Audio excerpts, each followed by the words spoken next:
Hello, knitters. Hello, Strickmich Club members. I'm very happy today to introduce to you Amy. How do you pronounce your name? Is it French or is it American? I'm sorry, I should have asked that before. I am American, but my first name is French. So in America, it's pronounced Amy, but en France, it's Aimé. So usually Amy. in Europe, Europeans pronounce my name Aimé.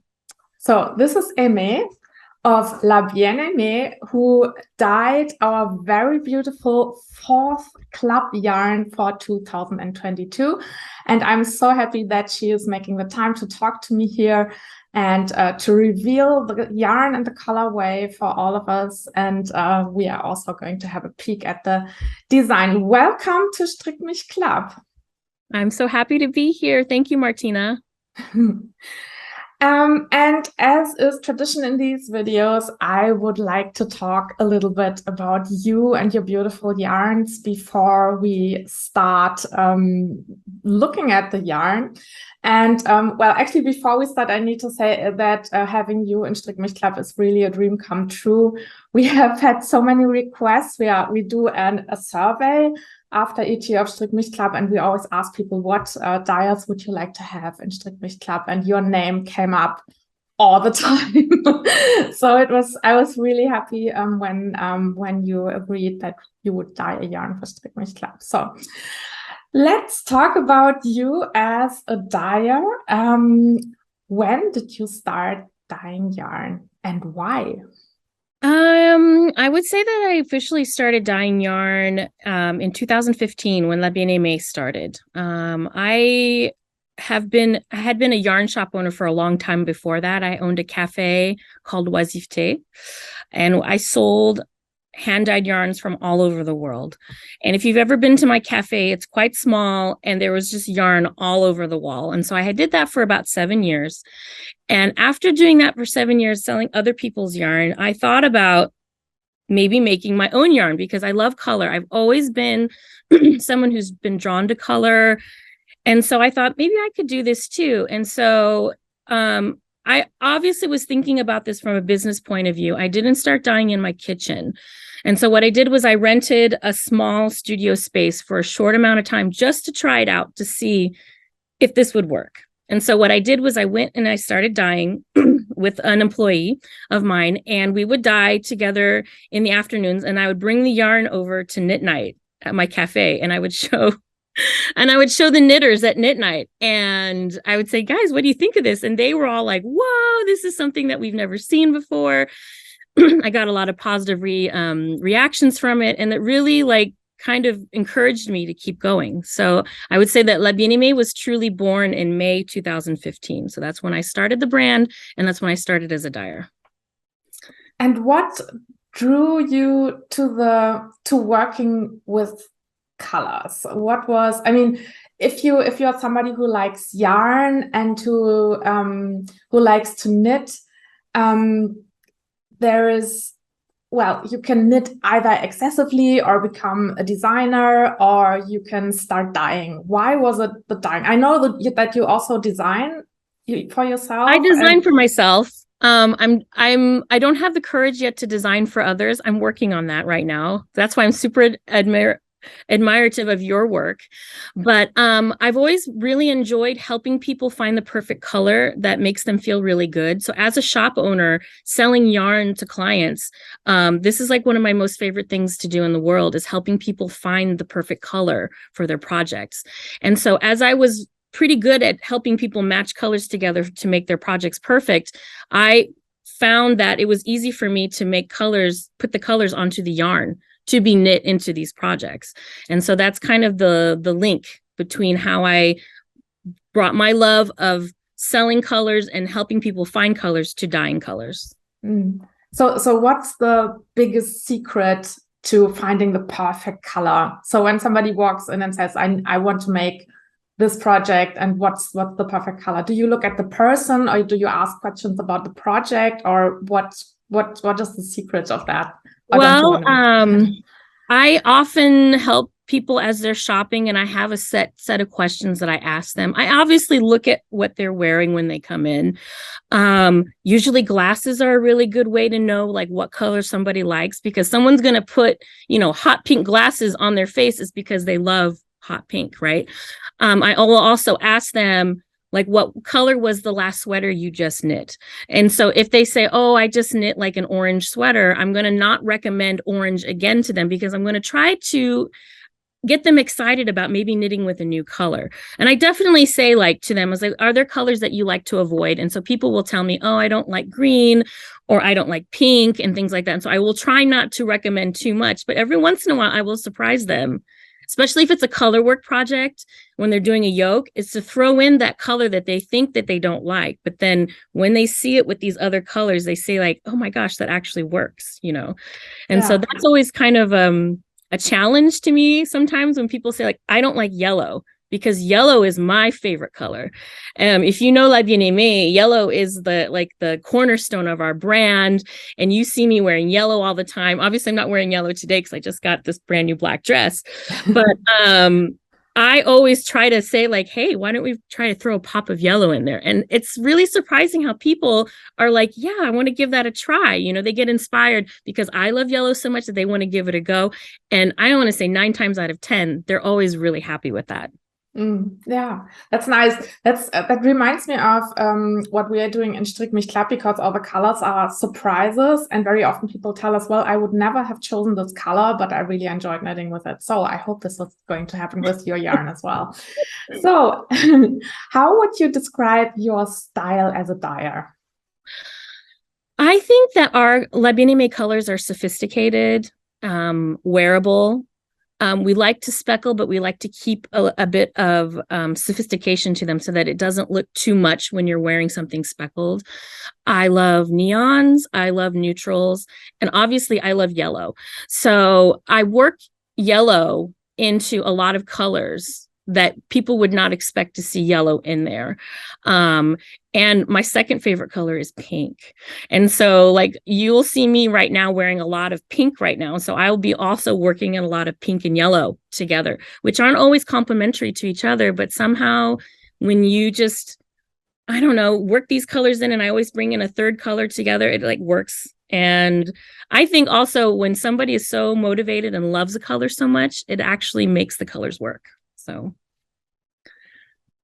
Yeah. So when you're looking at the world of hand-dyed yarns, there's really a large spectrum. And what do you think makes your colors stand out compared to what's out there? I feel like La Bien-Aimée, we have a lot of consistency in our color. We are very organized in the way that the methodology that we apply to our dyeing. So we try to make sure that the yellow brick road that we were dyeing 7 years ago is the same yellow brick road that we're dyeing today. So color consistency across the bases and across the years that we have been dyeing. There have been some slight differences because we've moved to 3 different studios within the 7 years that we have existed. And so obviously there's like obstacles that we cannot overcome, like water quality, the hardness of the water and things like that, and where we've had to tweak the formulas over the years to make them seem consistent. I think that that's one of the hallmarks of La Bien-Aimé's brand is our color consistency, is that we try to keep the colors consistent through the years. We are also really keen on repeatability of the colors. And so all colors that we create, so even down to the custom colors like we've made for your club, we have the formula written in a way that we could recreate this again in 5 years. If you came back to us and said, I want to reboot this color and put it out again, we could do that for you. Yeah. I have to say, I just went to our shop stash where we still have a couple of the skeins, and usually when I introduce the club colors, I pick 2 skeins that are really different, because I want to show that to our club members, because usually when you have hand-dyed yarns, they differ. I mean, your skeins also differ, but I was not able to pick out 2 skeins that looked very different. So you have a point. I see what you're doing. So yeah, that's actually really nice. And I think our club members are going to be really happy about that. So let's talk a little more about yarn. So what is important for you when you choose a yarn base for your lineup? In the first years of La Bien-Aimée, I was very much interested in dyeing on superwash yarns. It was because I liked the way the color took on these bases. And obviously I was studying the market, and that's what was very popular at the time. So this is back in 2015, 2016. And as my brand grew, I started to kind of inject some of my own personal tastes in yarn. I personally love non-superwash yarns. I like natural yarns. I don't like yarns that have nylon in them. I like natural blends. And so starting in about 2018, I started introducing my first natural blend yarns. And I think since 2018, I have not released a non-superwash or a superwash yarn. I've only released non-superwash yarns since, I want to say, probably early 2019. So that right now is what draws me to dyeing. I'm really interested in dyeing on non-superwash bases, though I do love a great speckle array across like a sock yarn or something like that. So that's always really fun too. So we keep doing both. Yeah. As you said, you like neons, and I think what I heard from dyers is that superwash yarns, they take the color really well, and the colors become really brilliant. So how does your love of neons go with your love of natural yarns? Do you do neons on natural yarns as well? Absolutely. We just released a new line a couple weeks ago called Wensley Worsted, which is a natural blend of Wensleydale, Corriedale, and Falkland Merino, a non-superwash base that takes the neons perfectly. So because of the mix of the fibers, the Wensleydale is a really long staple fiber. It takes the dye really, really well. And so our neons look quite bright. Behind me, you can see a sweater here that I've dyed in Flora Morganite. And that too is featuring two non-superwash yarns, which is my Felix base, which is a Corriedale Falkland Merino white base, and my Merino boucle, which has been custom spun for me, which is a pure wool boucle that has a wool core. And so the color goes directly into the center of the yarn, and it brings in this deep saturation of color. So all of our neons, as you can see, look really beautiful as well. And behind me is this colorwork sweater here. In the yoke, you can see that I've used neutrals and neons and dyed on a gray base and a white base and mixed them together. So I like that kind of color play of playing with like heathered bases and white natural bases to bring colors together. Yeah. Do you have one single favorite yarn base at the moment that you say, well, this is my absolute favorite? It's really hard to say because I kind of love all my yarn right now, but I have really been in love with Corey Worsted, which is my yarn that I released last year in conjunction with my book Worsted that I released last year. And Wensley Worsted is a sister yarn to Corey Worsted, so it's spun to the same weight. So you can mix them together, you can do color work together, you can interchange them. And so right now, Wensley Worsted and Corey Worsted are my two loves right now. Yeah. Okay. So before we go on talking about the yarn that you made for us, I would say that we all open up the package. This is the kit that our club members got back in February, and I hope most of them have been good and have not opened it. And well, I'm now it's going to be loud. I'm now going to open this paper bag, and we're going to take a peek at the beautiful yarn.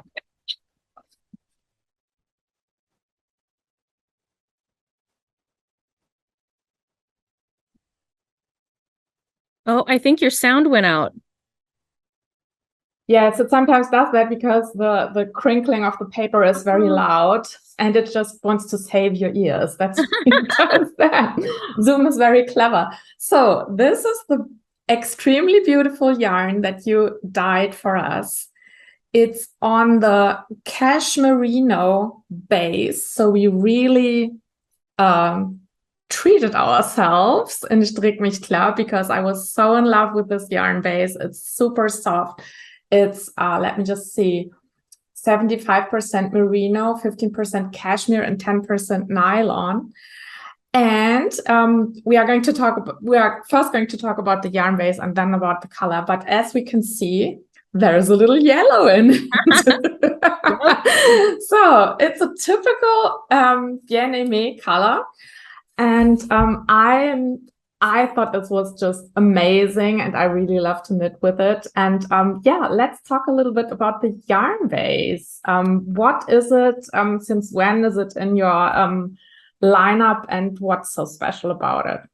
So this is probably one of my last superwash bases that I released in 2019. I really wanted a luxury base for knitting shawls and socks because I'm a sock knitter. So that's why there's 10% nylon in here, because it makes it quite durable for knitting socks. But also the luxury of knitting with the merino and the cashmere together makes it a perfect shawl knitting yarn. Also, dyeing on this base, the colors are super saturated and we can get crisp definition of our speckles. And so it seemed like the perfect match for your club and for this colorway that we designed for it.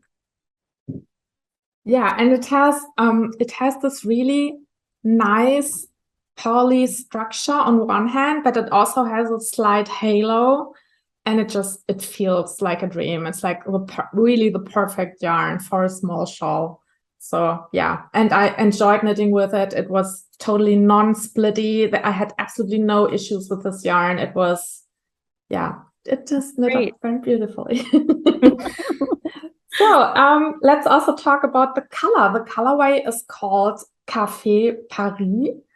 And as you live in Paris and you have your business in Paris, and well, you can talk a little bit about Paris as well. Okay. I wanted something that was typical Paris. So maybe we can talk a little bit about the colorway and how it came to be. So the inspiration for this color came from a gorgeous mood board that Martina sent to us, which was this image of Paris. And actually, I know where this cafe was, this image you sent me. And they had these bright, like almost neon pink purple chairs and tables outside the cafe. And that cafe actually has those neon chairs outside. I think that this picture was maybe taken a while ago because the chairs now are a different color. But those from the image that you sent, that's where the pink and purple pops come from. And around this cafe image that Martina sent to us are these like beautiful vines and greenery around the cafe. It's super beautiful. She also sent in the mood board images of a marché. So like if you were going to an outdoor market with these beautiful images of like cabbages and artichokes, which are like purple and green. And so I was bringing all those in. And obviously I had to throw in my little touch of yellow. So that was just like my little trademark that I threw in to the colorway as well. And I loved how the transition from the green to the yellow to the pink really plays together. I knew that Martina was going to make a shawl. I'm familiar with her work. And so I was thinking about how to layer these colors in so that it would look beautiful in a shawl. And so that was another thing that I took into mind as well, as how to build the colors together. Yeah, and actually we were thinking about showing the mood board here, but those were all pictures from the internet, and we were not sure about the copyright, so we wouldn't we are going to stay with the verbal description, but you can maybe imagine.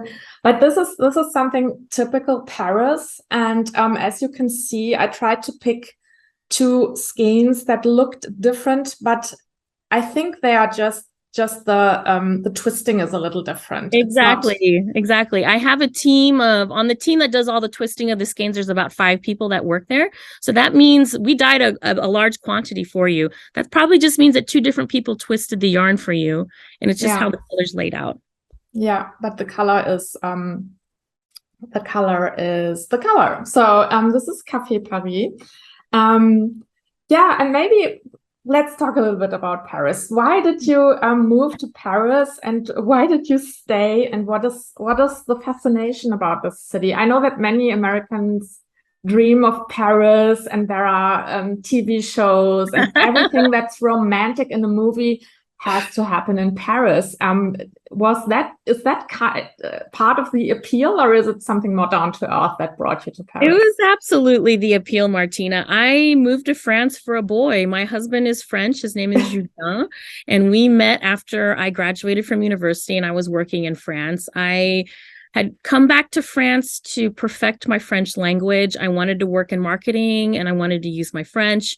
And then along the way, I met my husband that year that I was studying and working in France. And so the reason why I moved here is because I moved here for a French boy. And then you opened a typical Parisian cafe. I didn't do that right away. So after I moved to France, I worked several jobs working as an English teacher. I worked a little bit in marketing. I worked in communications, but I wasn't really happy with what I was doing. And I was knitting a lot. And, I had a major life event happen. My mother passed away suddenly. And it was a wake up moment in my life to say, I need to do what I love. And what I loved was knitting at the time. And I really wanted to be able to knit with more people. And I had this idea of opening a knit cafe in Paris. And I started working on that project, I want to say in 2006, 2007, my son was born. And then in 2008, I opened my cafe, L'Oisiveté. Okay, so it's, so this yarn also hopefully reflects your love of Paris. Absolutely. Absolutely. I am forever going to live in Paris. I am from Olathe, Kansas, which is in the middle of the United States, and I love that area. But for me, Paris is where I want to be for the rest of my life. So. Okay. Oh, that's really good. So let's have a look at the pattern I made with this yarn. So in your project bag, you will find the pattern. No, we will not find the pattern. We'll send it to you separately. I'm a little bit confused today. So we sent you the pattern separately if you ordered the printed pattern, but everyone else got the pattern as a PDF download. But what you will find in the pattern is this little bag with our Strickmich Club beads that you can add to the shawl as a little membership badge. And let's have a look at the pattern. This is a picture, but I'm going to show you the real thing in just a minute. And the shawl is, well, I like to knit up multicolored yarns in garter stitch because I like the interlocking of the colors, and I think it has a really interesting effect. And what I also like are zigzags. I'm sort of coming back to my roots. Everyone knows the hitchhiker with the with the spiky border. Yeah. And I always like to do variations of the hitchhiker. So I was thinking, why not having a little bit more of zigzag in the hitchhiker? So I knit up this pattern. Oh. It's called double hitch because the border is a little bit different than with the original hitchhiker, as it has these little squares in between the zigzags, and these little squares, they show the colors so nicely, because when you have very short rows, then the colors stack up the way they are dyed on the skein, and I really like this effect. And yeah, you can, the beauty of this construction is that you can knit up all the yarn you have. You won't run out of yarn. And this, of course, is worked totally seamlessly. It's the little squares are worked modularly, and it just comes together really nicely. And I think it also shows off the colors really well. Oh, and it wears like a dream. It's like I love the size of it. It's such a great size. Yeah, it turned out to be really big. This is one, this is just using one of the skeins. I can just, it's lovely. This is just 100 grams of the yarn, and everyone always says you need to have a scarf or shawl that is as wide as your arms, so you can wear it well. And this works with one skein. And we do have a couple of club members who opted to have two skeins, and they can make it even bigger. Wow. And this is what it looks like. So this is called double hitch because it's a cousin of the hitchhiker. And I hope that everyone is going to enjoy knitting this as much as people enjoy knitting the hitchhiker. It's just a tad more, it's not as mindless as the hitchhiker, but almost as mindless. And I really love the effect of having these little squares. Yeah, and this is what our club members can do to relax. Do you know I knit probably 5 or 6 hitchhiker shawls in my life? So this will be exciting to cast on this one too. Oh my gosh, I love it. Yeah, well, I'm also very happy with the result, and I think the colors really come together in a very exciting way. It looks a little bit, it looks exciting. It's not something that's calm. It's something that draws attention, I think, in these colors. And it also looks a little bit like spring. So I think if you take your time knitting this is going to carry you through the winter and make you excited for next spring, because a very cold winter is coming in Europe, where we all need to stay cozy with our blankets and not use up too much natural gas. Very true. Very true. Yeah. I love knitting with this yarn. I'm so happy with this project. I'm so happy to have you in this club, and I hope that everyone's going to enjoy the yarn and the pattern. Thank you so much for being here with me and talking to me. Is there anything you would like to say to our club members? Just that I hope that you enjoy knitting with the yarn. And honestly, I just wanted to ask, like, how many years have you been doing this club, Martina? I think this is the 9th year. Yeah, but we have decided. Sorry? Thank you for having us. We're super excited. Yeah, but we have decided to pause for a while now, because we need to rethink a couple of things about the logistics and what's happening. And also, I think it's going to spark creativity if we take a little time off. So absolutely. So this is the big finale with the double hitch and a very exciting yarn. Thank you so much. You're welcome. Bye. Bye.